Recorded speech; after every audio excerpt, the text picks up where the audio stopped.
uma grande dúvida que eu tenho.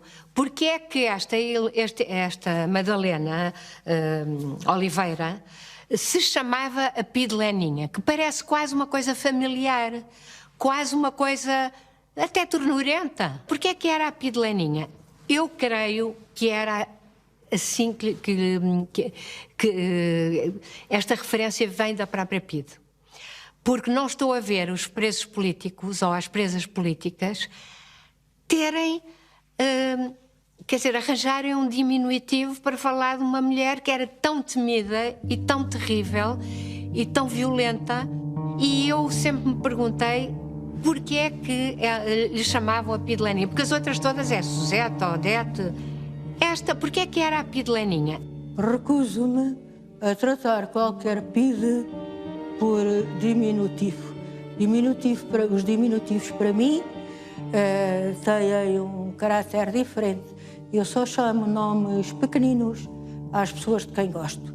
E, de facto, os PIDEs e a PIDE Madalena e todos os outros PIDEs são pessoas por quem eu sinto o maior desprezo. Eu acho que seria talvez um tratamento que os PIDEs entre eles usavam. A Leninha, a Leninha, a Leninha. Agora, nós, democratas, oposicionistas do Partido Comunista ou não, referi-la como Leninha é uma coisa tão absurda. É o mesmo que dizer do nazi Hitler o Adolfinho ou o Antoninho Salazar, não é? Quer dizer, não cabe na cabeça de ninguém.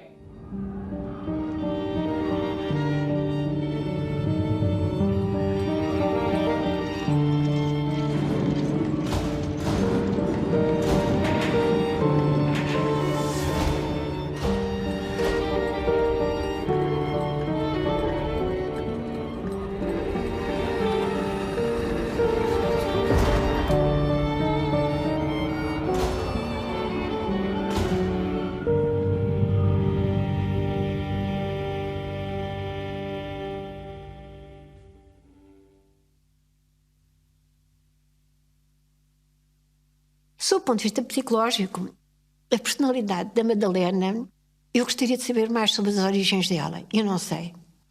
Porque a personalidade dela distinguiu-se sempre por um sadismo que eu não sei se era, não acredito que haja sadismos à entrada, portanto que sejam de caráter fisiológico. Mas é uma personalidade que até deveria ser estudada em termos psicológicos. O que é que havia ali? Não é para o exercício da tortura, porque o exercício da tortura muitos o fizeram, mas o prazer que ela sentia nisso. O prazer que ela sentia nesse exercício, eu acho, ainda hoje me deixa perplexa. Eu não sei o que é que se passava naquela cabeça daquela mulher. Ela era tenebrosa, não há dúvida. Tenebrosa. Ela tinha ódio, ela chispava o ódio. Chispava o ódio. Ela só fazia tudo para ser bem vista pelos chefes. Sei lá, não sei o que é que... Não sei. Não consigo saber o que é que movia aquela mulher. Tinha particular prazer em torturar.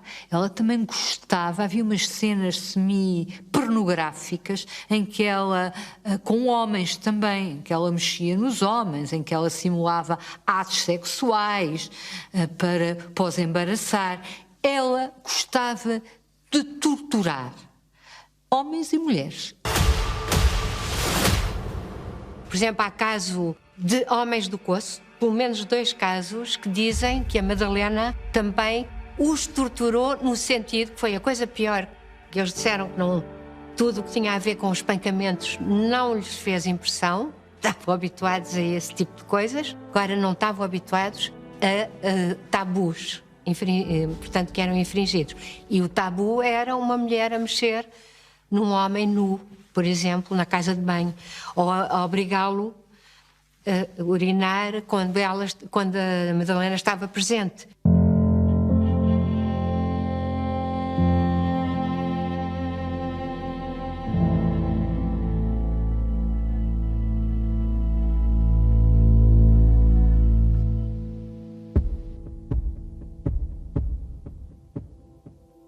Eu estava a cumprir o meu dever, Sr. Dr. Juiz.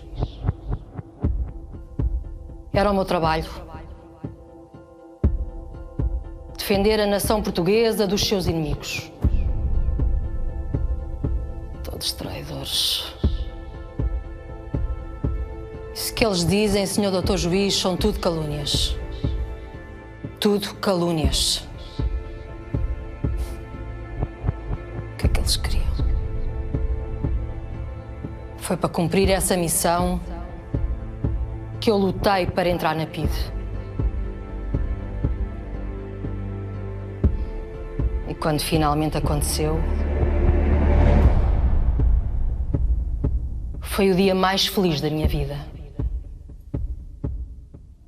A PIDE Leninha é o exemplo de uma personagem profundamente sádica que floresceu no contexto da PIDE, porque a PIDE, como a SS ou como outras instituições, outras polícias políticas do tipo, reforçam e valorizam personalidades profundamente sádicas, como era o caso. Eu acho que ela era uma mulher que tinha prazer no poder, em aniquilar o outro, a identidade do outro, que era uma das funções da PIDE. As mulheres que trabalhavam na PIDE eram empregadas de escritório, escriturárias, datilógrafas e telefonistas. Mas a partir de 61, de facto, abre-se, portanto, a possibilidade de as mulheres da PIDE, sobretudo as que já lá estão, porque eles tentaram recrutar externamente e não conseguiram, a própria PIDE, e, portanto, recorreram àquelas que estariam dispostas a ir para o aparelho, a secção de investigação, que era a secção dos interrogatórios e, portanto, da tortura. Madalena Dores Oliveira entra, que eu me lembre, portanto, ela nasce em 34, tenta entrar como escriturária de segunda em 1953. Não consegue e tem uma cunha de um militar e finalmente entra em 1955. E vai fazendo a sua carreira como escriturária de segunda, depois de primeira. E quando se abre esta possibilidade é das primeiras a ser voluntária para entrar no serviço de investigação. É verdade que ela tem uma ascensão mais rápida do que todas as outras. E em 1968, em 68 ela já é chefe de brigada. E é muito louvada no interior da PIDE.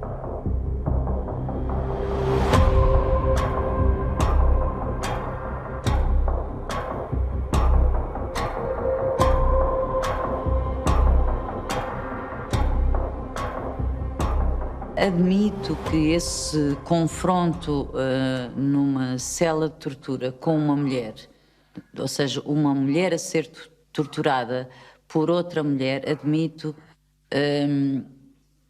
que tivesse uma violência acrescida por ser mais ou menos inesperado.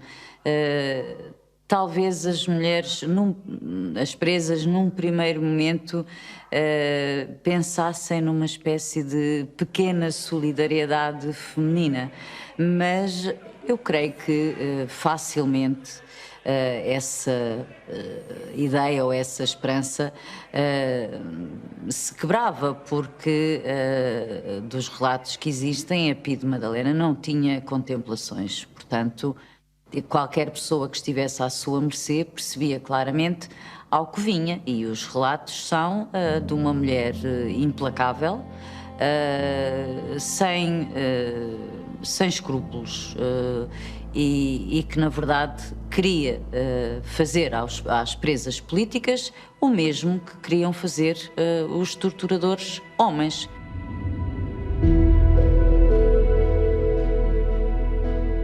Madalena começou aos berros, fala ou não fala, e eu disse sempre que não tinha nada a dizer à polícia. E aí comecei a gritar, não tenho nada a dizer à polícia, não falo. Não, discussam, podem fazer o que quiserem, mas eu não falo. até que ela começa então aos murros e aos pontapés a bater-me violentamente, uma coisa que fiquei com a cara negra, e a dizer: fala, sua puta, fala, tens que falar, não vais sair daqui sem falar, senão não vais daqui sem vida, ameaçar morte. A violência era de tal ordem que eu comecei a rir à gargalhada, não sei porquê, devia estar muito descontrolada, comecei a rir à gargalhada, e ela dizia: chora, sua puta, tens que chorar, não te rias, sua puta, tens que chorar, esta cabra não fala, não sei quando. E começou, e sempre aos pontapés e aos murros, de uma violência completamente inacreditável, difícil de aguentar. E eu, portanto, eu achava que aquela mulher não era uma mulher, era um monstro. Eu acho que era uma questão de ativismo fascista. Alguns não seria, alguns agentes era o que eu digo. Não seria ignorante. No caso dela era ativismo fascista. Era fascista e iria até ao fim na defesa do fascismo. Sim, ela gostava de Salazar. Isso ela disse várias vezes. Gostava do Salazar. E para ser franca também. Ele nunca me fez mal nenhum. Porque é que eu não havia de gostar do homem? Foi a minha sogra que me contou. Quando eram miúdos, dinheirinhas, assim, que o Salazar passou e foi-lhe dar um beijinho, uma coisa assim do género. Foi isso. Em famílias em que houvesse uma veneração por Salazar como salvador da pátria, porque teria sido salvador da pátria, até há imagens do Salazar vestido de Dom Afonso Henriques que corriam na época. E, portanto, uma miúda de uma família profundamente, como se pode compreender, salazarista e fascista. Fascista, porque senão não estariam, como é lógico, digamos, entre a multidão que via desfilar Salazar, de qual sai esse indivíduo divinizado, que salvou o país do comunismo, e que lhe vai fazer uma festa que ela sentisse que essa festa, dado, portanto, o ambiente ideológico em que vivia, que ela se sentisse que esse gesto a tinha marcado como escolhida. Ela tinha de fazer qualquer coisa porque o mestre, o salvador da pátria, a tinha acariciado em criança. Portanto, como que a tinha, com esse toque, a tinha designado para uma missão. Evidentemente que isto pode ser especulação, mas também pode haver algo de muito concreto nisso, não é?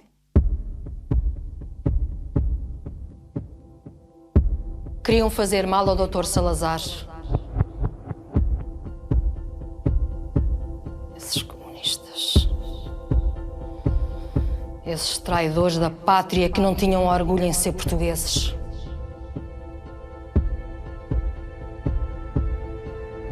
Mas eu tinha.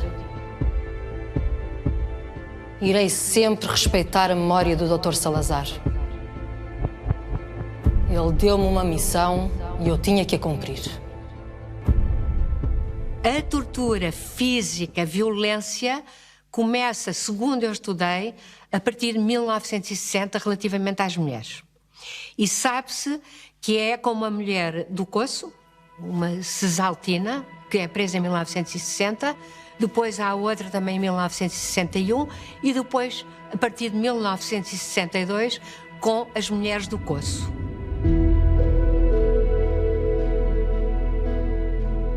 Prenderam no meu marido, um ano adiante de mim. Quando eu fui presa, eles com os jipes foram para o Largo 1º de Maio, que fica ali na estrada antes de chegar ao Coço, onde levaram 10 homens e 5 mulheres. Fomos todos para Caxias. Eu cheguei a Caxias, subimos a escada a pé, era para o 4º andar, e apareceu um com o retrato do meu marido, assim, aquele retrato tem 3 figuras, e pôs-me assim, conheces? Conheço. Conheço e fiquei calada. E ele, então agora já conheces, ficas entregue aqui uma mocinha muito jeitosa. Agora ela vai-te falar contigo e vai-te pôr em ordem. E embolou, foi-se embora.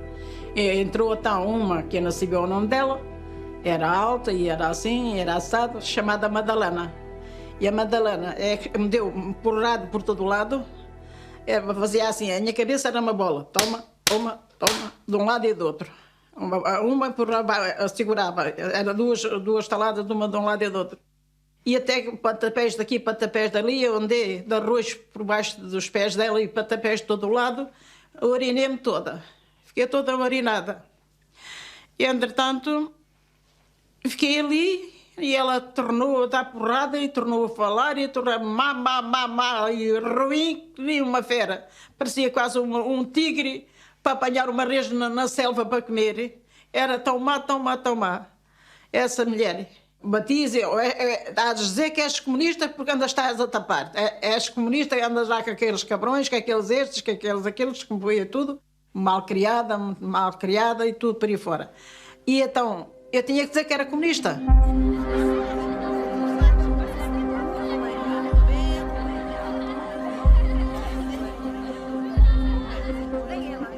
A Custódia Chibante era uma das mulheres do Coço, uma zona particularmente martirizada pela PIDE.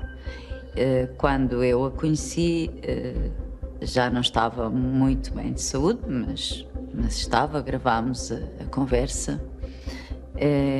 Era uma mulher de um mundo rural que descreveu a tortura de uma forma arrepiante. Ela tem frases mais ou menos assim. Eu sentia uma dor que vinha da cabeça aos pés, por exemplo. Ela ficou toda negra. Era uma mulher muito corajosa, que afrontava, de facto, os PIDEs que a sovavam com pequenos gestos. Recordo-me dela dizer que tinha sempre no bolso um pente e que em plena sessão de tortura pegava no pente e passava pelo cabelo, porque estava desalinhada de estar a ser maltratada, e que esse pequeno gesto causava um enorme transtorno nos PIDEs, porque era um sinal de dignidade da parte dela, não é? De que não estava a quebrar, que no meio daquilo tudo pegava calmamente no pente e penteava-se. Os espancamentos eram de tal maneira brutais. O pegar, por exemplo, no cabelo. E elas eram mulheres com poder. Fazerem assim. Eu sou baixa e era magrinha nessa época. E então, para um lado e para o outro, quando me largavam, eu tirava o pente do bolso e penteava-me.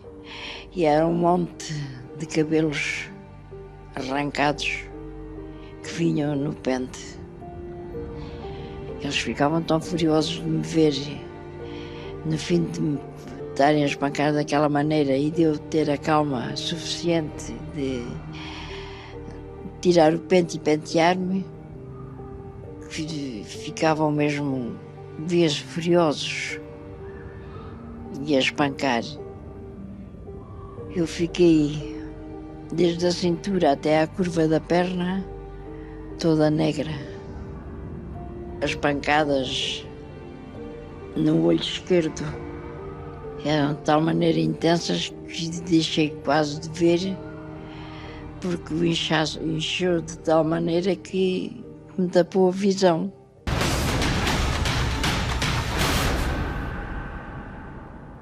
As mulheres do Coço, como as de Baleição, como as de Pias, como de toda aquela zona do Alentejo Profundo ou do Ribatejo, também Alpiarça, são microcosmos.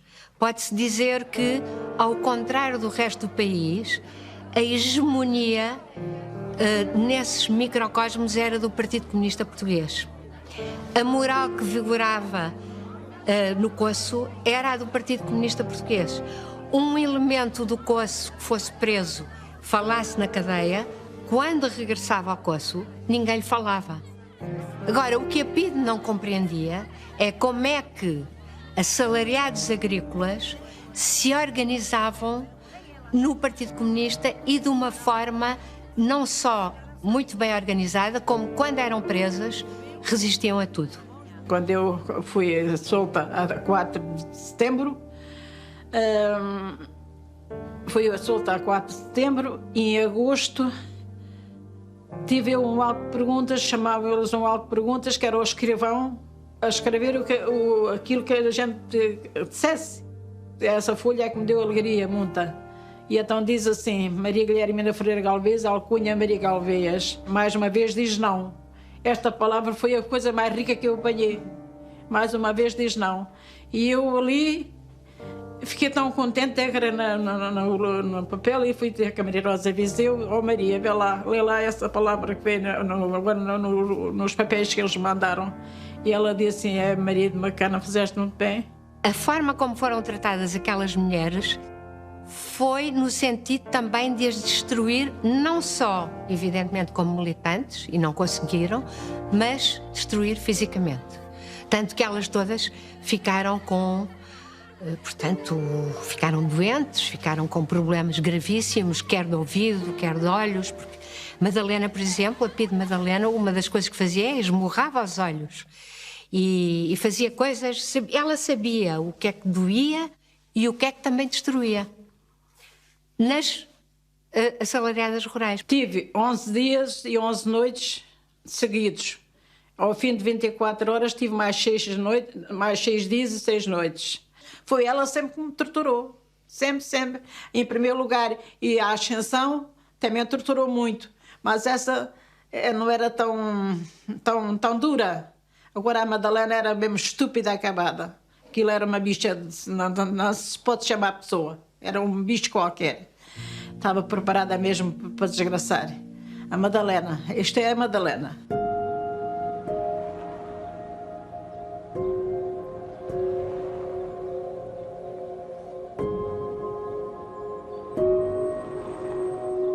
Com as outras mais intelectualizadas, portanto licenciadas, como a Helena Pato e a Helena Neves, penso que era sobretudo a questão do sono. Na sala de interrogatório entrou a PIDE Leninha, que eu, aliás, foi o primeiro encontro que tive com ela. Ela era alta, assim, forte, mas não gorda. Era alta, assim, com aquele ar e com o cabelo, tudo muito bem arranjado. E disse-me, então não foi comprar o copiógrafo, porque eu já me tinha posto a questão e eu disse que não. O que, aliás, era verdade, mas eu não fosse verdade, diria que não. E depois ela disse, pois é, ao final de meia hora de bofetadas lembrava-se logo.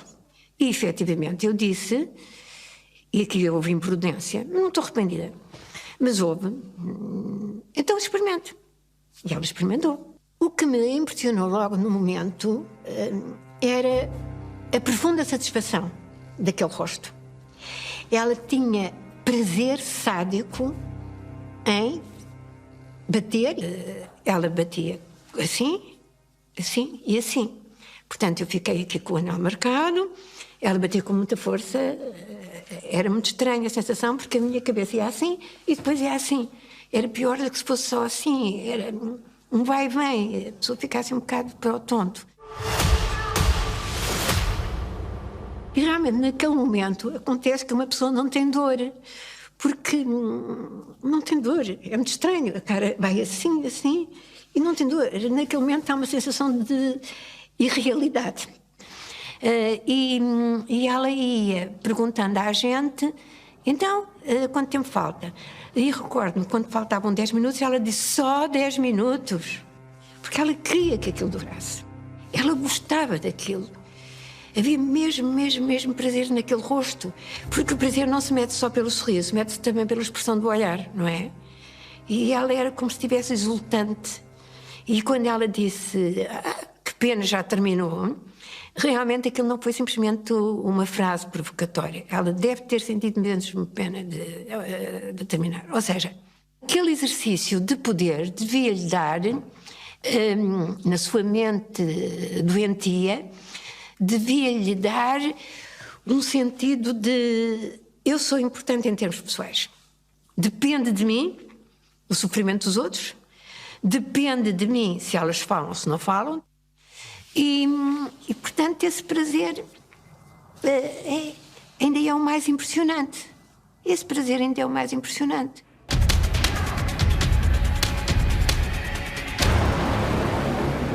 E até quando descia as escadas para ir para o carro que me iria levar a Caxias, efetivamente eu já tinha aquela sensação, é que não era de dor, era que a minha cabeça tinha, como eu digo, era como se eu não tivesse uma dimensão assim de cabeça, mas tivesse uma dimensão de cabeça assim, como se tivesse a cabeça grande, grande, grande, grande, e uma sensação de que via as coisas, mas ao mesmo tempo parecia que não as via. Era como se as coisas fossem um bocado um filme. Fui para Caxias assim. Fosse um bocado um filme que eu estava a ver. E depois a impotência que eu sentia. Ainda agora que solicitam para eu falar disto,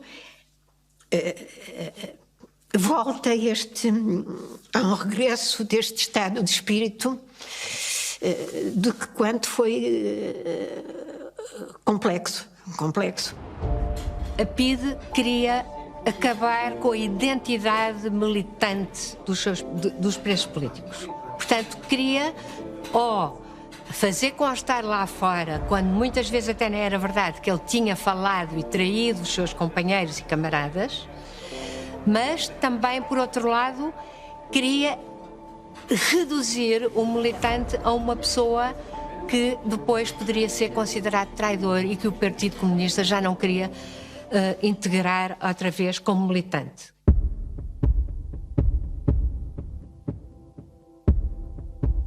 Nós tínhamos que acabar com esses comunistas. Eu tinha de os obrigar a confessar as suas manobras contra Portugal. Mas nunca torturei ninguém. Nunca. Muito menos as mulheres. Elas até mereciam. Não eram mulheres tementes a Deus.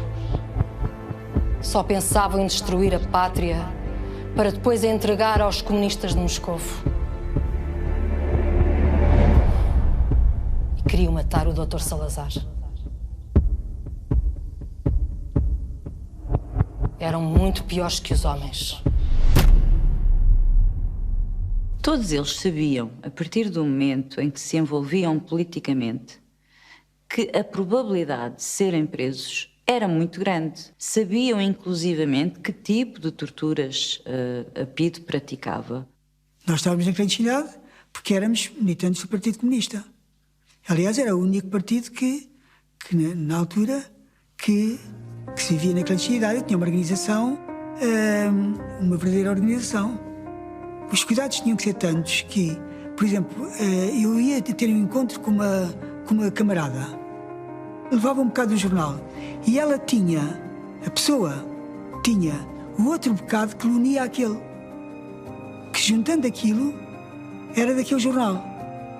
Portanto, tudo isto era necessário fazer para saber que não estava a falar com uma pessoa que não era aquela que eu queria. Admita que era um PIDE, que é o meu encontro, não é?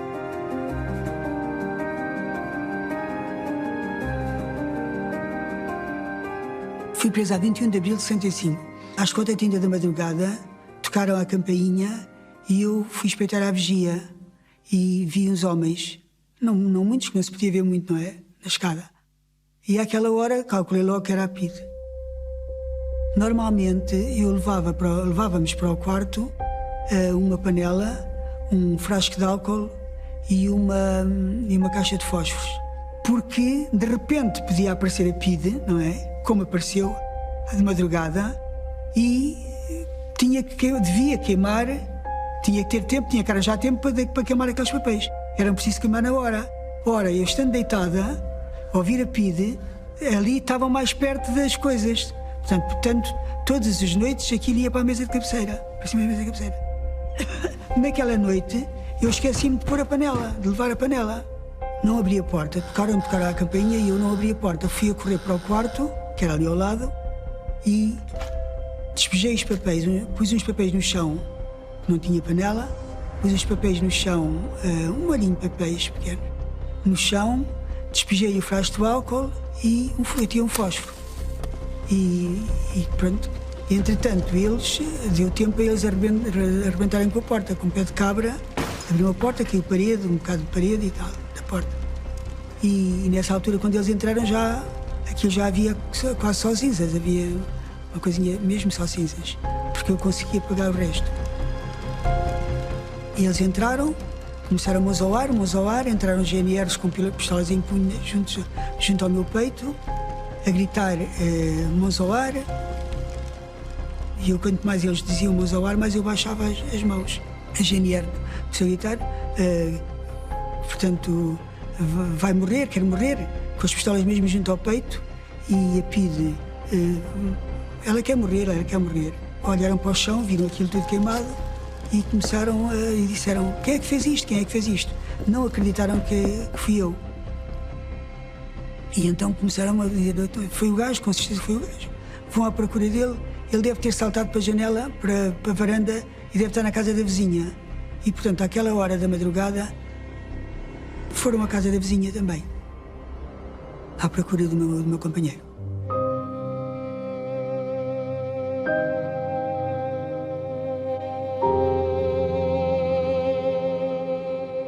A minha prisão foi completamente inesperada. Eu não sabia sequer que o meu controleiro tinha sido preso, embora estivesse a estranhar a ausência de notícias. De qualquer modo, sucedeu uma manhã em que eu ainda estava na cama e de repente a porta, o meu marido saiu, o meu pai estava cá fora com o carro e de repente a porta volta-se a abrir e eu ouvi assim umas vozes e ouvi a voz do meu pai bastante nervoso a dizer: não entram no quarto porque eu não sei se a minha filha estava em condições. De modo que efetivamente era a PIDE, com o capela à frente, não é? Eu tinha na mesa de cabeceira a marcação de algumas reuniões e que eles podiam implicar porque não estava dito de quem eram as reuniões. Portanto, eu meti a reunião dentro do... até foi dentro das cuecas porque eu não tinha sutiã. Portanto, dentro da roupa interior e disse: eu não vou sem me lavar. Mas lá passava, eu disse: eu não vou sem me lavar. E como estava o meu pai, portanto, eu fui para a casa de banho. Quando cheguei lá, uma coisa me perturbou, é que eram grossos e imundos para eu deitar para a sanita. Portanto, o que eu fiz foi amarfanhei-os, amarfanhei-os em água no lavatório, fiz bolas e, portanto, aliás, um agente chegou a bater à porta e tal. E eu disse: então estão na casa de banho. E ele sabia que eu estava na casa de banho. E então atirei-as para... Olha, porque é evidente, não foi para o meu quintal, foi para o quintal ao lado. A minha questão era porque é que eu estava a ser presa. Só podia ter havido uma denúncia, como é lógico, não é? Eu era da PIDE com muito orgulho. Todos gostavam de mim. Quando fui promovida a chefe de brigada, passei a ser a chefe que todos admiravam. Eu era a mulher mais importante da PIDE.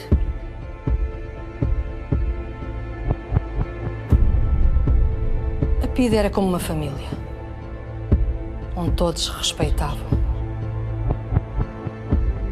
Não éramos como essas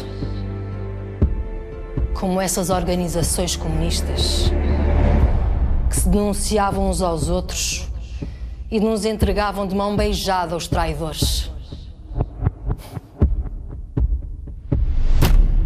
Nós nem tínhamos que fazer nada. Era ir à casa deles e prendê-los. Os anos 60 são fundamentais na história da PIDE, porque se pode dizer que é quando a PIDE se torna numa polícia mais técnica e mais científica, entre aspas, aprendendo com os serviços secretos, por exemplo, de França, com os serviços secretos também espanhóis, evidentemente, e americanos, e com os serviços secretos dos países da NATO. A PIDE tinha serviços administrativos, tinha serviço de fronteiras e também de estrangeiros, e depois tinha duas grandes secções, uma de investigação e outra de informação. O que era a secção de investigação? Era a secção de interrogatórios com o uso da tortura e, portanto, que eram utilizados para a própria PIDE instruir os processos dos presos políticos. Portanto, não entrava aqui nenhum juiz exterior, era a própria PIDE que instruía os processos. E como é que instruía? Através da violência.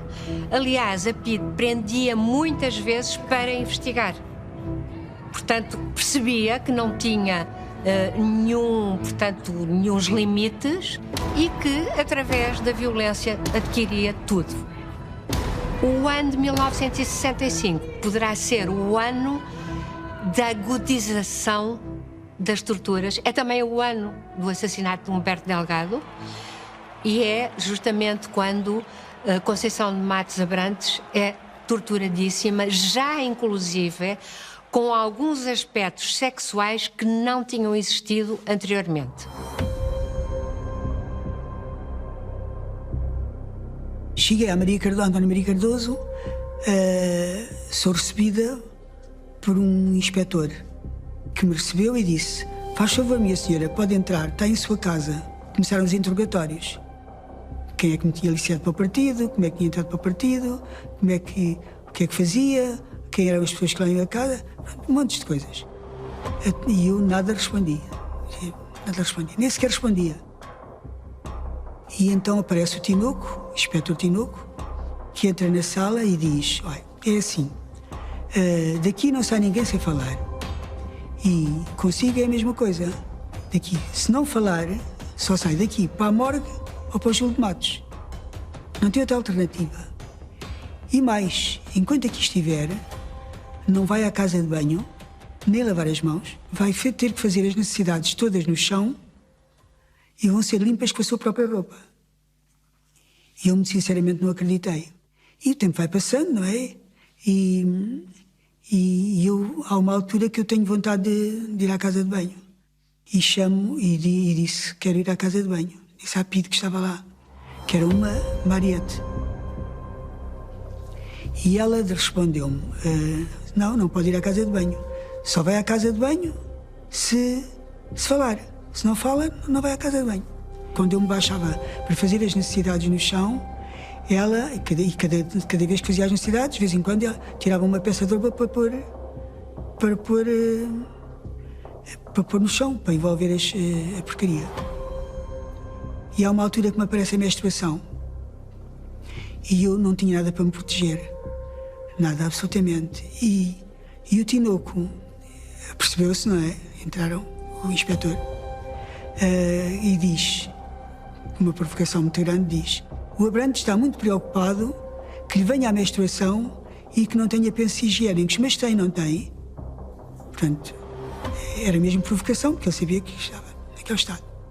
Até que chegou uma altura que a PIDE, que vem substituir o PIDE que lá estava, era a tal Mariette. E ela diz ao inspetor Tinoco: meu inspetor, ainda cá está. Ela ainda cá está, ainda não falou. Bem fez, meu inspetor, porquê é que não chama a Leninha? Se chamar a Leninha, ela vai falar com certeza. Até que chegou uma altura, levaram-me para Caxias. Passado uns dias, levam-me outra vez vem outra vez a Carlinha buscar-me para a sede da PIDE. É nessa altura que eu chego lá, veio o Tinoco e diz: pronto, não fala, não é? Então agora vai começar o espetáculo.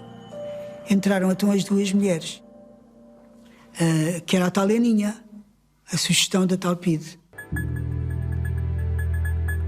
E uma outra, que eu não fixei o nome, despiram-me completamente e nessa altura eu, quer dizer, não sabia o que é que havia de fazer. Sei que me sentia envergonhadíssima. Porquê? Porque entraram montes de homens. Eu contei 10, mas vinham mais.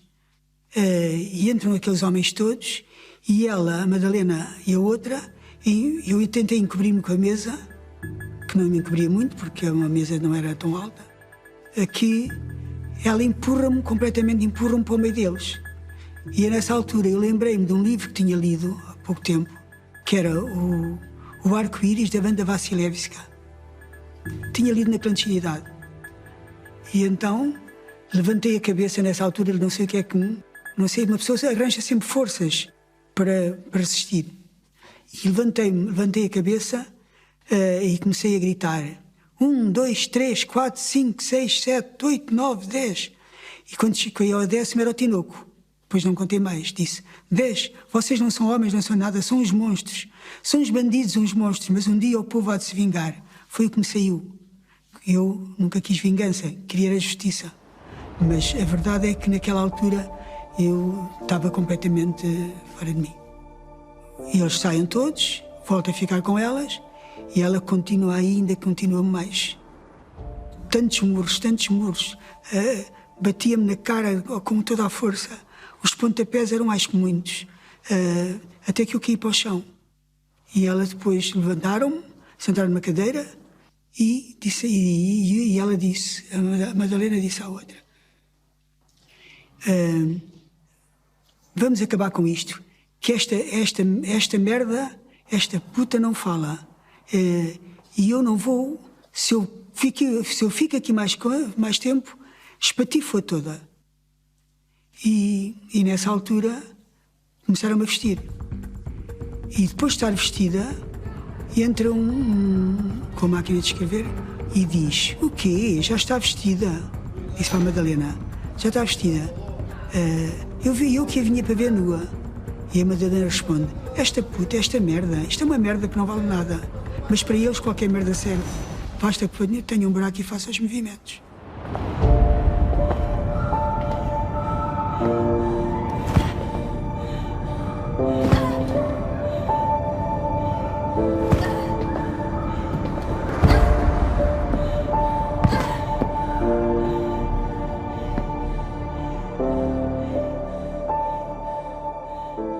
E então sento-me numa cadeira, junto a uma parede, e a máquina... E então começa a funcionar a máquina, eles chamavam-lhe, depois de mais tarde é que me disseram, chamavam-me a tortura do flash, que nunca ouvi falar se tinham feito isto a alguém, não. Sei que começaram a dar-me com o flash nos olhos, dava-me murros no queixo, mordia a língua não sei quantas vezes, murros no queixo constantemente, e à medida, cada vez que ele me dava murro no queixo, o flash batia-me nos olhos. Tive ali horas, não tenho dúvida que foram horas.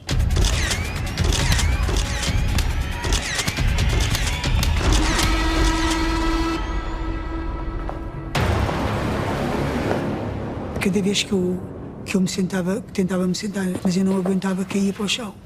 Caía para o chão e eles agarravam-me, levantavam-me outra vez para os sovacos. E assim estive horas e horas e horas nisto.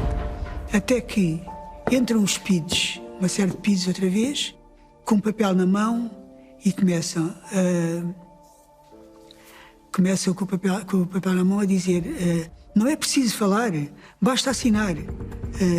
Assinar este papel. E eu nada. E às tantas eu estava num sofrimento tão grande, levantei a cabeça e comecei aos berros. Não tenho nada a dizer à polícia.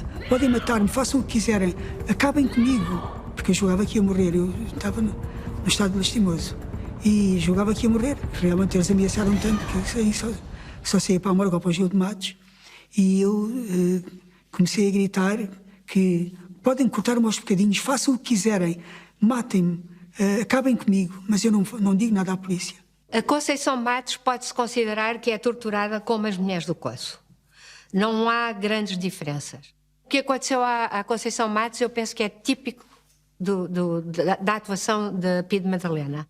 Mas ela também fazia outras coisas. Ela fazia chantagem às mães com filhos pequenos, dizendo que ia prejudicar os filhos, magoar os filhos e coisas assim.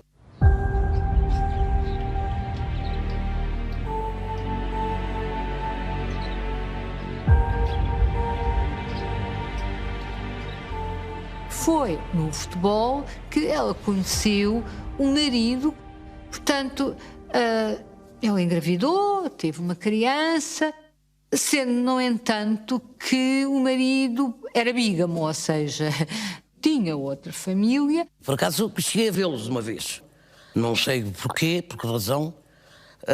Ele foi lá... Não subiram, ficaram cá embaixo. E o meu marido desceu e eu desci com ele.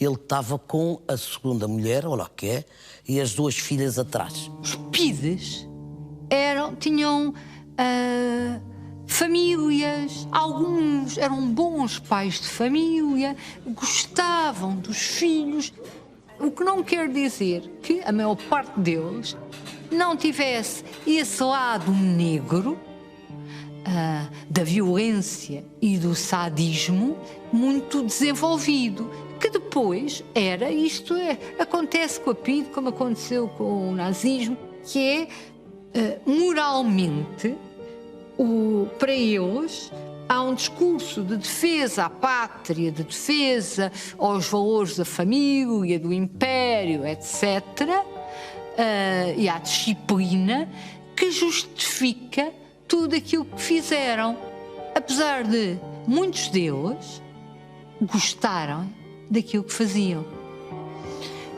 Nomeadamente a Leninha. Isso para mim é claro.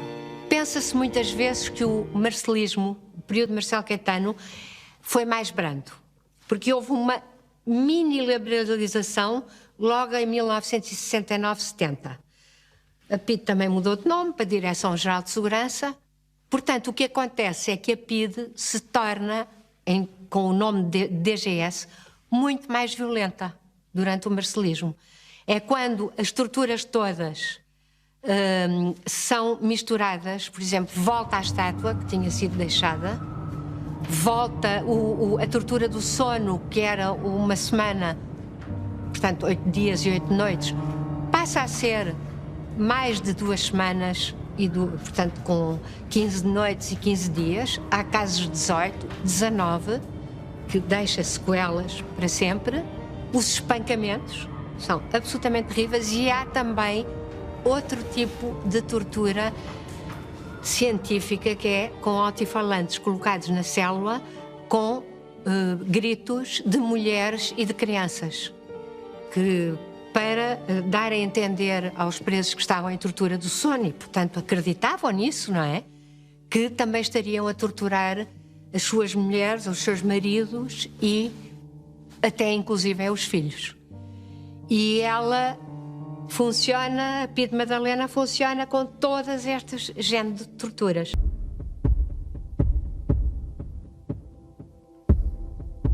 Senhor Doutor Juiz, eu continuo sem entender porque é que estou a ser julgada. Eu que sempre servi Portugal.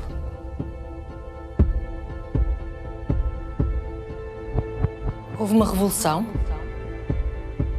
E depois? Não faz sentido nenhum. É como se de repente os ladrões começassem a prender os polícias. Eu que sempre fiz tudo por Portugal.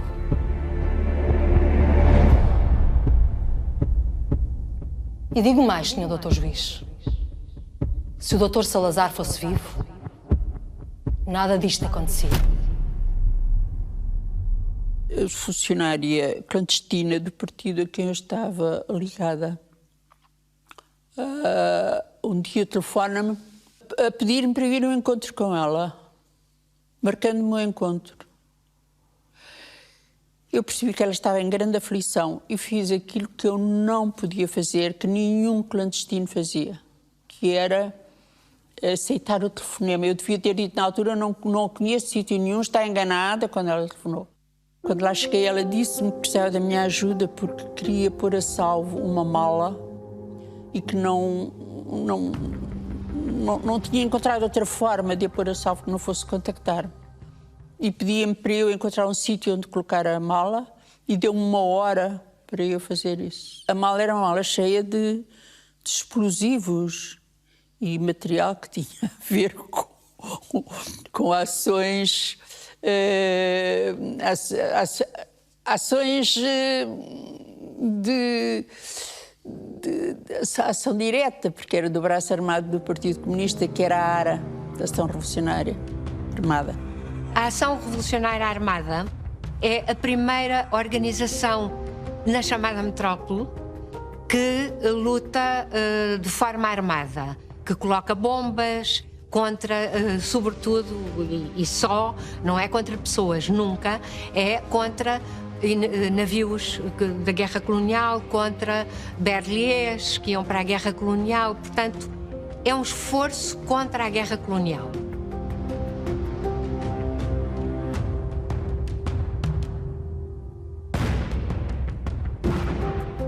E, portanto, eu consegui arranjar lugar. E quando voltei ao encontro, a funcionária não apareceu. Eu fui embora, dei uma volta, voltei lá 1/4 de hora, não apareceu. Eu pensei, foi presa e com a mala. Portanto, fui para casa, para a minha casa, para o bairro da Encarnação, onde eu vivia com os meus pais, e tratei nessa noite de fazer uma limpeza a tudo o que tinha que pudesse incriminar. No dia seguinte, quando acordei, tudo calmo, eu não tinha sido presa, pensei, talvez me safe. Eu meti-me no autocarro para ir tomar café ao Trevi, ao Café Trevi, na Avenida de Roma. E quando saio do autocarro, sou imediatamente agarrada de um lado e do outro por 2 agentes de PIDE e mostra-me assim aos olhos e disse, ao mesmo tempo mostrava, disse baixo: Polícia Internacional e Defesa do Estado está presa. E eu, seguindo a orientação, que era a nossa orientação do Partido Comunista naquela altura, que era, se fosse preso no meio da rua, fazer um grande estardalhaço para que as pessoas à volta se apercebessem que a PIDE estava a prender. Eu dei um berro grande e disse: presa pela PIDE porquê? Presa pela PIDE porquê? E ao mesmo tempo disse: telefonem para a minha família, 31476, que era o telefone.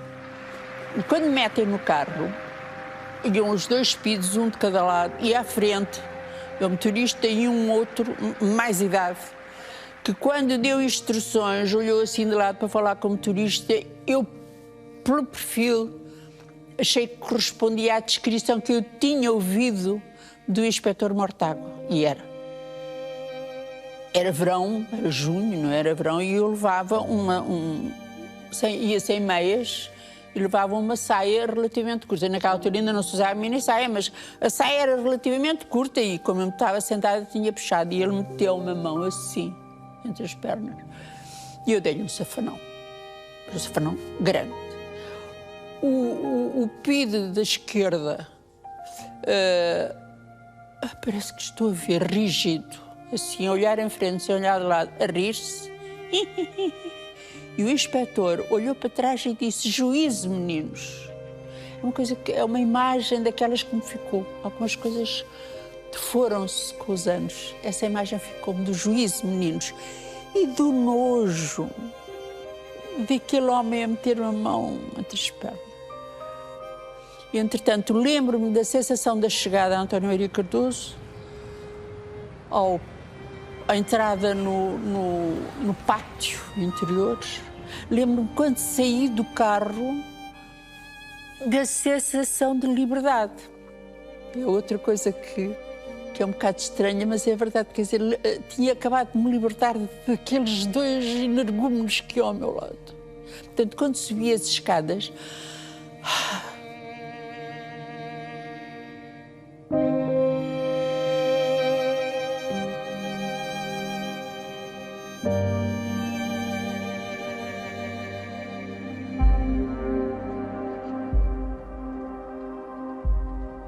fui presa numa atividade estudantil que era um protesto contra as prisões que tinha havido no 1º de maio de 1973. E o Américo da Silva Carvalho, que era um indivíduo alto e forte, apresentou-se nestes termos e disse-me: tu aqui tens duas vias. Tens a via da colaboração ou a via do sacrifício. Seja qual for a via que escolheres, o resultado é o mesmo. E apontou-me para as grades da cela, que me pareceram grossíssimas, e disse: por aquelas grades tu não sais a não ser feito em puré. Pela porta não sais que nós não deixamos. Daqui tu não sais sem falar. Mas não é agora. É daqui a 8 dias. Isto foi a primeira apresentação de que a tortura, da cela da tortura, e que a tortura ia acontecer. A PIDE fazia isto. Utilizava o medo como instrumento e eu iria esperar 8 dias a ganhar medo. A PIDE era eficaz. Muitas vezes pretendia só confirmações de coisas que já sabia. Mas evidentemente que houve muitas pessoas que falaram na cadeia. Isso houve. Portanto, digamos que é excepcional quem não fala. Porque é quase impossível, por exemplo, resistir à tortura do sono. Dos relatos que eu ouvi, e eu falo sempre a partir dos relatos que eu vi, das formas de tortura mais violentas, que transformam as pessoas, ou podem transformar as pessoas de uma forma terrível.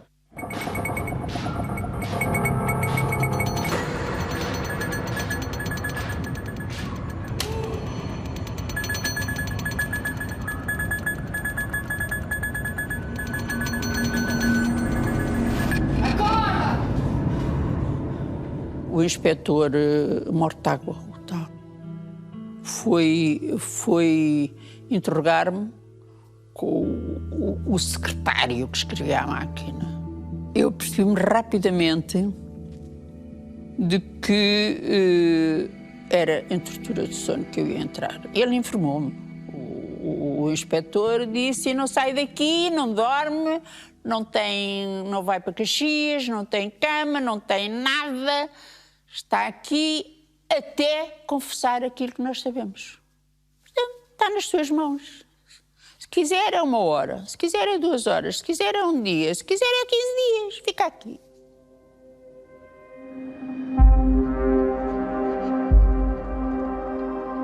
Oito dias depois, precisamente 8, foram buscar e meteram-me outra vez na cela de tortura. E aí começou. Nessa primeira fase, encostaram-me a uma parede e escarraram-me escarraram-me para cima.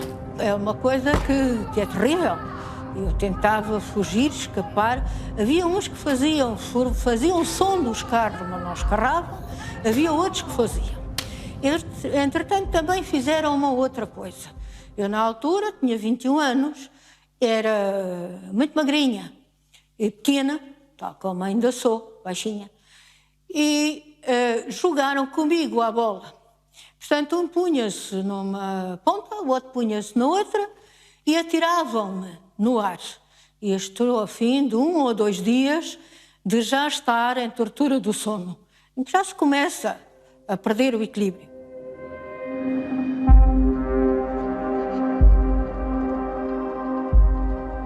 Neste período da tortura, eu tenho sempre contacto apenas com 2 agentes, com a PIDE Odete e a Madalena, que eu não conheci, nunca tinha visto, é evidente, não é? E que conhecia de descrições Mal eu a vejo pela primeira vez, senta na minha frente e começa a falar comigo. Eu pensei, esta é a sinistra Madalena.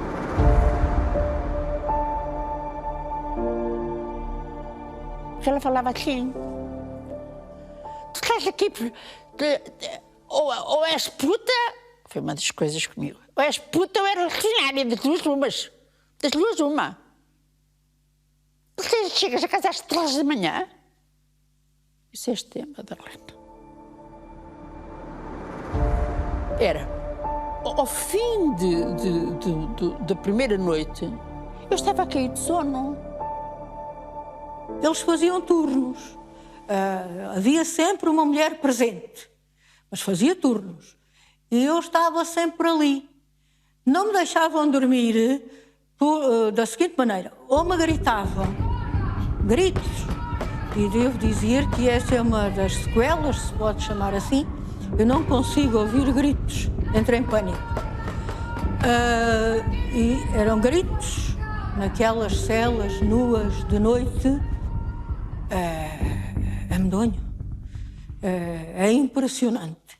Aqueles barulhos que elas faziam, que era uma coisa horrorosa, que era com os saltos, assim, mas com os saltos no soalho, chão de madeira, ou o tamborilar dos dedos no tampo da mesa, ou mesmo bater assim, era uma coisa horrorosa.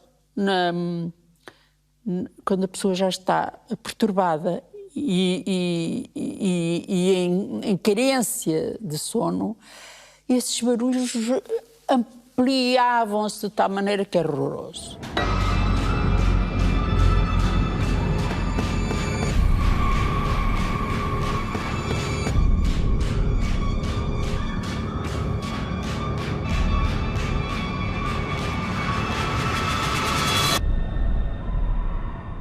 Quando mal pestanejava, elas faziam aquele barulho na sobremesa, eu pensei, eu vou ter que dormir de alguma maneira, e portanto enfiei do meu canto para em diagonal para o canto da sala, que era quê? 1, 2, 3 metros.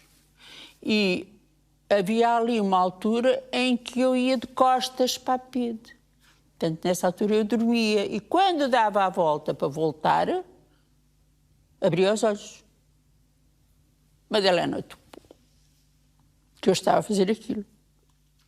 Eu que achava que tinha descoberto uma solução para dormir, que era durante segundos, 15 segundos, 20 segundos, poder dormir, a Madalena topou.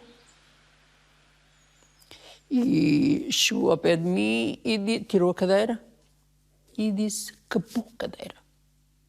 Agora, isto aos berros, aos gritos, aos não sei o quê, acabou a cadeira. Agora, a partir de agora, encostas-te àquela parede e não sais dali. Quase todos os ex-presos políticos que foram sujeitos à tortura do sono transmitem sensações idênticas, ou seja, o estado a que alguns chegaram de forma mais evidente ou menos de alucinação, de ver bichos nas paredes, de parecer que o chão se estava a abrir, ou de ver filmes, por exemplo. As outras pessoas que foram prisioneiras de consciência, como eu, tiveram alucinações estranhas. E eu tive uma estranhíssima, que era elevadores. Portanto, eu ouvia e via os elevadores a abrirem-se. Eu via os elevadores, para além de os ouvir, via os elevadores a chegar. Mas nada daquilo tinha elevadores. Quando cheguei a uma determinada altura, começo a ver na perna de uma mesa, da mesa que lá estava, onde eu estava sentada, um aranhice enorme. Começo a ver então aranhices, começo a ver aranhices, depois comecei a ver as paredes a mexer, a ver as paredes a mexerem, a gritos alucinantes que eu não sabia se era gente a ser torturada, se era alucinação.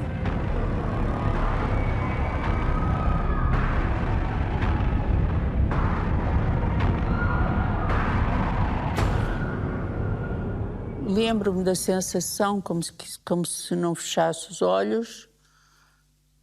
A dada altura, descubro que na parede em frente passava um filme. E lembro-me que estava sempre mortinha para eles irem embora para ir ver o meu filme. Porque era uma moradia com uma grande chaminé e era um Pai Natal com um saco enorme de imprensa, avantes e assim, que despejava para a chaminé. Depois ia-se embora, e depois vinha com outro saco e despejava. E eu só pensava, estes tipos não o veem, não o prendem. Coitado do camarada, não tarda, será preso. O que acontece com a tortura do sono é que incha tudo. Portanto, eu tinha os pés inchados, tinha umas botas de camurça calçadas, estavam completamente encharcadas, as pernas inchadas, e ia-se enfiando um gorro, é uma espécie de um gorro, e a cabeça, a partir do topo, vai ficando insensibilizada. Portanto, eu passava a mão na cabeça e não sentia.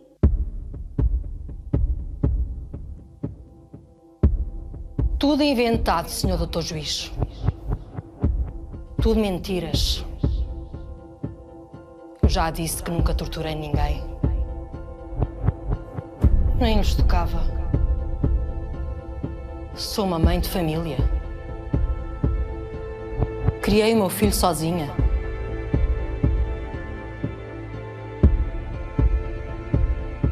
Digo mais.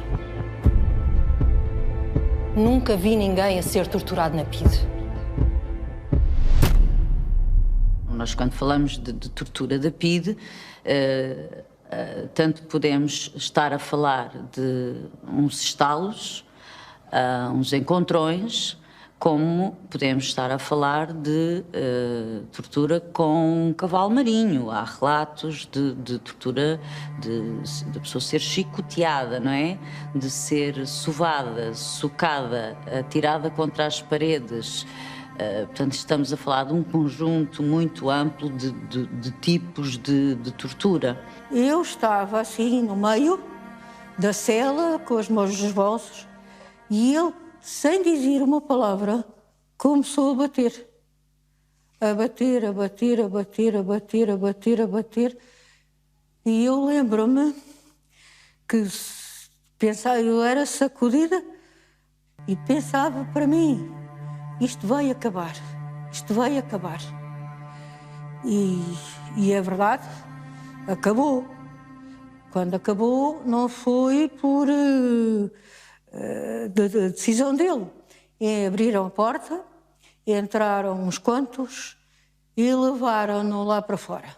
E entrou o inspetor do meu processo, o Américo da Silva Carvalho, que me disse que um excesso, eles cederam-se. Eu nunca pensei, mas que acabou, já se foram embora. E agora tu vais para o Reduto Norte e vais dormir e vais descansar. Isto acabou. E, para terminar, mas tens de colaborar. Portanto, eu tinha que prestar declarações. Não prestava de uma maneira, não prestava na altura com o espancamento, prestava a seguir. E eu disse que não prestava declarações. E continuou a tortura nos mesmos moldes, no mesmo sítio. Portanto, eu terei parado algumas horas, que foi para me recompor, depois de perder os sentidos, eles ainda julgavam que eu tinha algum ataque cardíaco. E é nesta altura que voltam, que regressam, pelo menos na cela, onde eu estava a ser torturada, a PIDE Albertina e a PIDE Madalena. É provável que tenham ido buscar a PIDE Albertina e sobretudo, a PIDE Madalena como ainda último argumento, como a artilharia de peso para fazer aquilo que os outros não tinham conseguido. E quando ela começou a vir, os olhos eu já mal os conseguia abrir. E perdia o equilíbrio. não tinha sensibilidade. E quando o barrete se vai afiando, o gorro se vai afiando, tapa os olhos, perde-se o equilíbrio. E então a PIDE Madalena dizia que me ia meter palitos nos olhos. E endireitava-me e punha-me assim os olhos assim para cima, como quem vai espetar os palitos. E houve uma altura que eu caía para todos os lados. Se não me segurasse, eu caía. E a PIDE Madalena agarrava-me, mas ela não me agarrava para me ajudar. Ela agarrava-me para eu continuar lá. Ela agarrava-me, abanava-me, tentava que eu abrisse os olhos e que eu continuasse na tortura.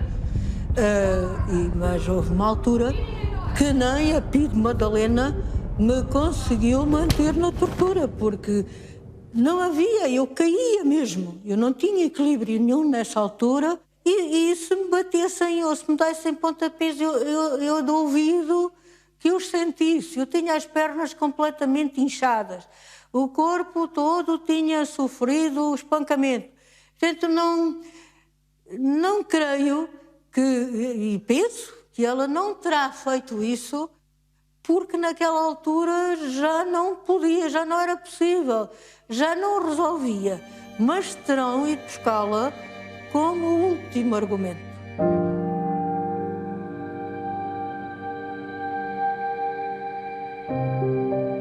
De um modo geral, a PIDE, na chamada metrópole, não queria matar.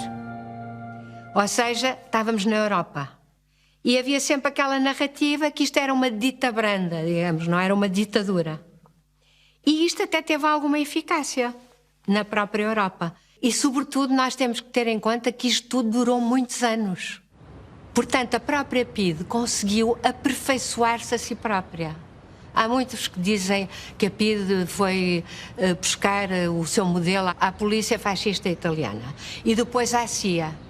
Mas eu, em muitos casos, não sei se a CIA também não aprendeu com a PIDE. Porque há um célebre manual da CIA, que é o Manual Kubark, dos anos 60, precisamente, em que todas as torturas científicas aconselhadas pela CIA são exatamente o que a PIDE já fazia. A estátua, que é a perda de movimento, o isolamento durante uma quantidade de tempo numa célula, que podia ir até 6 meses, a PIDE também fazia isso, não deixar dormir o preso.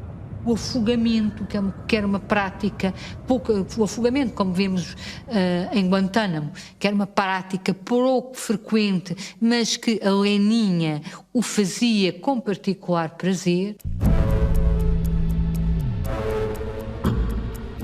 Enchiam o lavatório, punham uma cabeça dentro d'água, empurravam para baixo e começava a ficar aflita.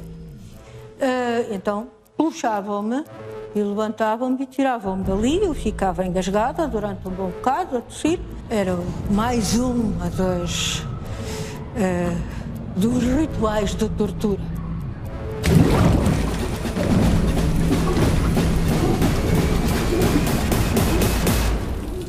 É preciso ter em conta que os presos políticos não tinham, a partir do momento em que eram presos, estavam completamente indefesos nas mãos da PIDE primeiro e do Tribunal Plenário, quando chegavam lá, completamente indefesos. Não tinham como furar o sistema. Não havia cá prisões preventivas. Havia advogados de presos políticos, só que eles apareciam já no julgamento. Hoje em dia, o advogado até está ao lado da pessoa que está a ser interrogada, até para se perceber que não está a ser pressionado com violência e não sei o quê. Durante o marcelismo, houve uma tentativa da Ordem dos Advogados muito importante, que até fez um congresso nesse sentido, exigindo que, tal como na Polícia Judiciária, porque a Polícia Judiciária também o advogado não assistia aos interrogatórios, mas passou a assistir durante o marcelismo. E a Ordem dos Advogados queria que isso também acontecesse com a PIDE. Evidentemente, ao acontecer isso, acabava todas as torturas e todos os interrogatórios. E a PIDE disse logo ao Marcelo Caetano: isso é que jamais.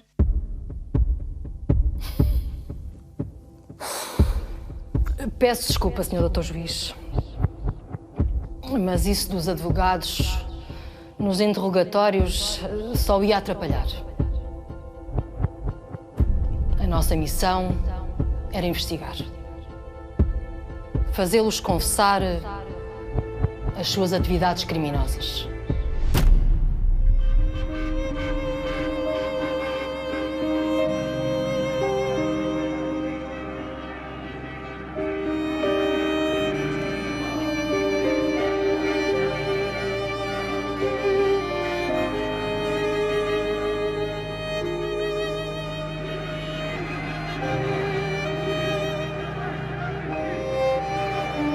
O 25 de Abril para a PIDE de Leninha foi a autêntica tragédia. Portanto, ela estava de folga, porque isto é factual, a tudo aquilo que ela observou nas ruas, na televisão, o facto de o amante dela dizer: minha amiga foge, e ela não fugiu, não fugiu provavelmente por causa do filho. E, portanto, foi uma tragédia porque foi o fim da sua vida, das coisas que ela acreditava, etc, etc. No entanto, ela foi-se entregar 2 dias depois, foi-se entregar porque sabiam que ela morava lá e que houve uma tentativa de assalto e ela teve medo e foi-se entregar. Eu sabia que eles vinham atrás de nós, Sr. Dr. Juiz. Mas nunca tinha feito nada de mal. Limitei-me a defender o meu país. Os valores que o Dr. Salazar nos tinha ensinado. Deus, a pátria, a autoridade. Tudo o que era verdadeiro e justo. Não. Eu não ia fugir. Ainda acreditava que tudo voltasse a ser como antes. Mas depois comecei a ouvir na rádio que iam libertar os presos políticos. Esses criminosos. Esses traidores.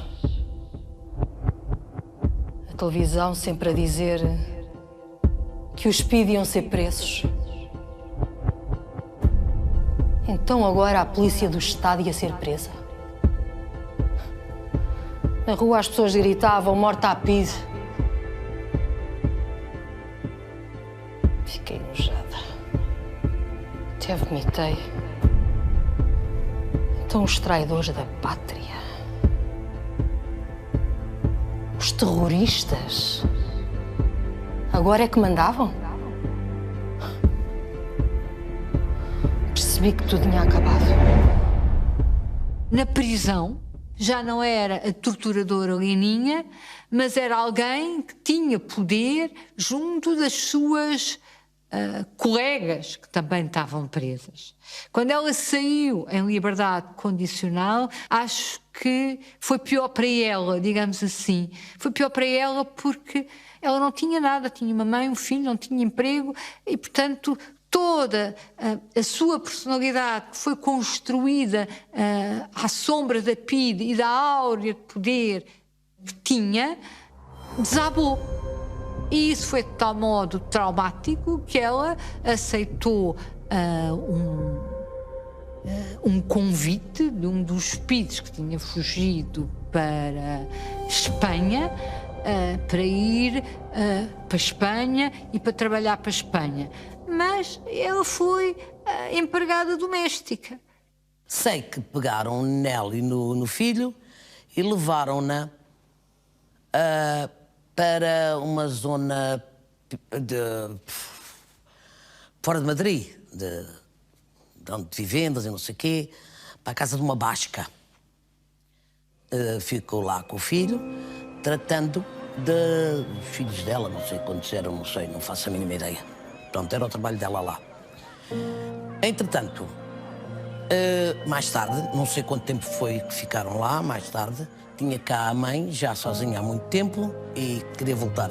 Depois, quando chegou cá, ela soube que iam lá à casa buscá-la para aprender novamente.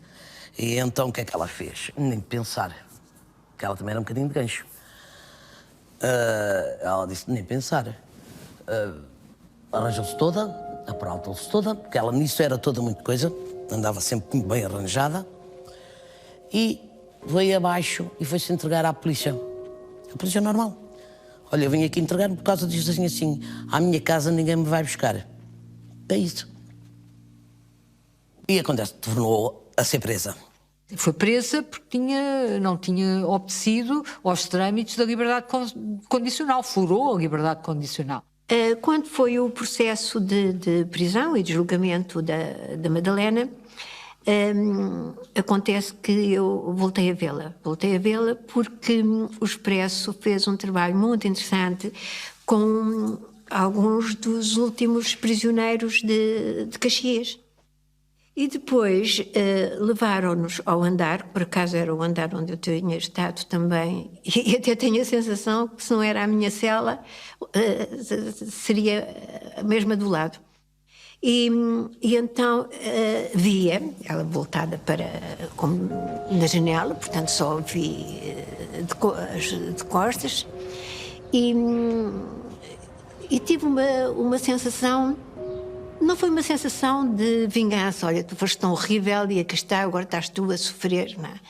Mas foi uma sensação de que seria possível alguma justiça. Seria possível alguma justiça. Que não apagava todo o sofrimento, toda a crueldade, todo o sadismo que ela revelava no exercício da sua profissão. Mas realmente era como se houvesse ali um processo, finalmente, de alguma justiça na qual eu acreditava plenamente.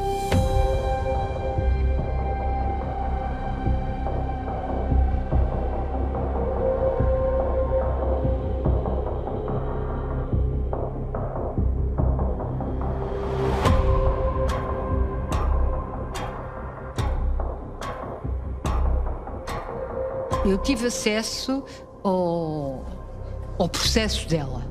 Uma das estratégias mais palermas do advogado dela foi tentar demonstrar que estavam a identificá-la mal, porque toda a gente lhe chamava Leninha e ela era Madalena.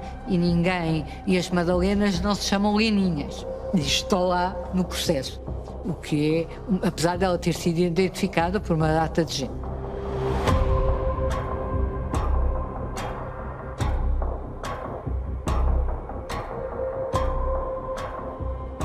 É factual que tiveram lá um conjunto de testemunhas, como a Custódia, a Conceição Matos. Fui ao julgamento dela como testemunha da acusação. E aí foi uma coisa, portanto, deprimente, porque eu é que parecia a ré e ela a queixosa, porque desmentia tudo. Uma mulher tenebrosa mesmo, uma mulher perversa. Ela tinha ódio às mulheres. Não sei o que é que se passava naquela cabeça, porque o comportamento dela era vergonhoso. E no julgamento aconteceu uma coisa interessante, é que metem-me numa sala sozinha. E, portanto, não sabia se havia mais alguém como testemunha de acusação. E pelos vistos havia mais mulheres que nunca tivemos juntas. Eu não conhecia nenhuma daquelas mulheres. Nenhuma. Não conhecia. E fiquei surpreendida quando o juiz, nessa altura ela começa a mentir, a dizer que era mentira, que isto era tudo combinado com o partido e que nós éramos mesmo mentirosas e não sei quantos. E às tantas ouvi um juiz dizer: estas mulheres não podem estar a mentir. E vi outras. Não podem estar a mentir. De maneira nenhuma. Mas passou-se. Passou-se e realmente parece impossível que um regime histórico de 25 de Abril, a liberdade de democracia e igualdade, na qual nós tanto confiamos, tenha permitido que uma criminosa como a Madalena, não foi a única, mas que uma criminosa como a Madalena tenha escapado com 4. Ora que grande pena, que grande pena. De facto, isto é uma traição a todas as que sofreram e a todos os que sofreram, não só pelas mãos das Madalenas, mas da Madalena, aliás, só houve uma, mas pelas mãos dos Tinoco, dos Capelas, de todos aqueles indivíduos criminosos, tal como os nazis, não é? É uma traição, e é uma traição realmente ao espírito de Bril.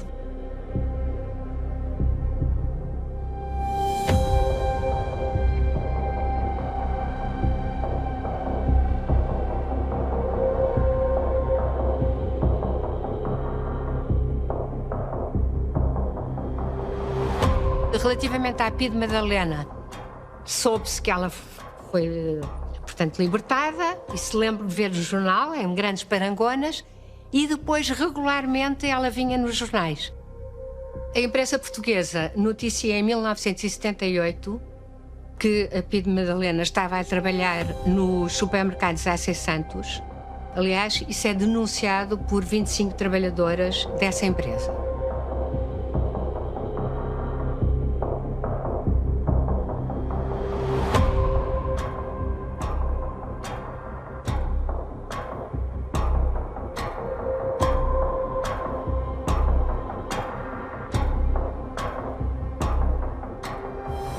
Já em 1980, ela está a trabalhar nos escritórios da Snapa, uma empresa nacionalizada do setor das pescas, e há uma notícia que veicula a indignação dos trabalhadores com esse facto.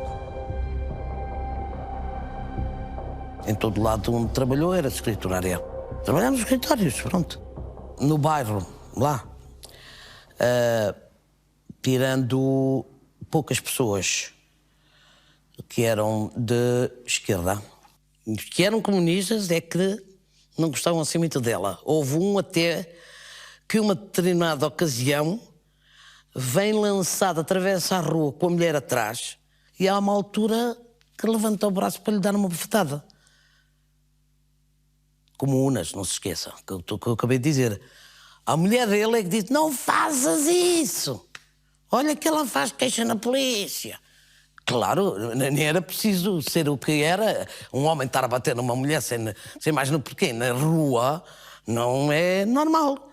De resto, ela dava-se bem, ia a todas as lojas, gostavam dela, falavam muito bem com ela. E sabiam, toda a gente ali no bar sabia que ela tinha sido agente da PID. Todos sabiam. Não havia ninguém que não soubesse. Depois, posteriormente, foi babá de um casal jovem, tinha tido uma menina, e ela foi como babá da menina até aos 3, 4 anos, desde bebê. Como é que uma mulher daquelas foi tratar de crianças? Como é que aquela mulher conseguiu ter a vida que teve? Conseguiu que não se arrependesse nada, nunca se arrependeu. Podia chegar ali ao tribunal e ter-se arrependido daquilo que fez. Não, antes pelo contrário. Ela, quando esteve presa, era a líder lá das presas. Não sei o que é que eu me via, sinceramente.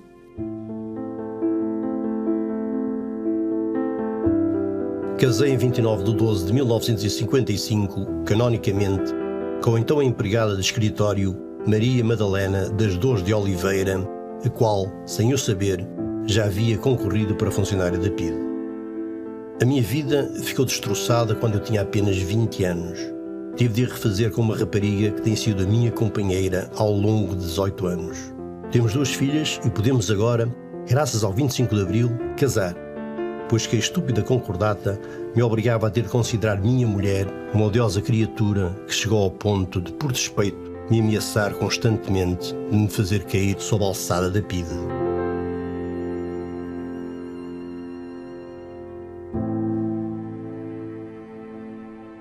Não tenho notícia de que um PID destes que têm sangue nas mãos, e nós temos que pensar que houve mortes, não é? Houve mortes, não houve só tortura e prisão, houve mortes, portanto, que têm sangue nas mãos e no coração, e que, enfim, tanto quanto sei, pelo menos nunca vi nada que apontasse para algum arrependimento. Foi o caso da Pide Madalena, não é?